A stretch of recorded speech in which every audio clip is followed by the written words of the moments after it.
Hello বন্ধুরা, শুভ দুপুর। আজকে পৌষ মাস, লক্ষ্মী মাসের আজকে লক্ষ্মীবার আর লক্ষ্মীবারই আমাদের আজ লক্ষ্মী পূজা হলো। তো আজকে সবাই মিলে বন্ধুরা নিরামিষই খাচ্ছে। দেখো এখানে আছে আমার আমলা সিদ্ধ, এটা আমি মাখবো কাঁচা লঙ্কা, নুন আর সর্ষের তেল দিয়ে। এখানে আছে পালং শাকের ভাজা বন্ধুরা, তেল শাক করা হয়েছে। আর এখানে আছে বন্ধুরা বেগুন ভাজা।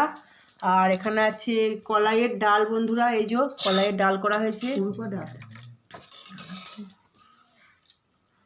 আর এখানে আছে বন্ধুরা ফুলকপি আলু ডাঁটা দিয়ে তরকারি, এই যে। আর এখানে আছে বন্ধুরা টক মিষ্টি মিষ্টি ঝাল ঝাল বন্ধুরা নতুন একটা চালদার চাটনি। তো বন্ধুরা তোমরা সবাই তাহলে খাওয়া দাওয়া করে নাও, ঠিক আছে? তো আমার মা, এই যে আমার মা, ওই যে আমার ছেলে, ওই যে আমার মেয়ে, আর এখানে বন্ধুরা আমি আছি। তো বন্ধুরা সবাই তোমরা খাওয়া দাওয়া করে নাও, ঠিক আছে? শুভ দুপুর, সবাই ভালো থেকো, সাবধানে থেকো, ঠিক আছে বন্ধুরা, টাটা।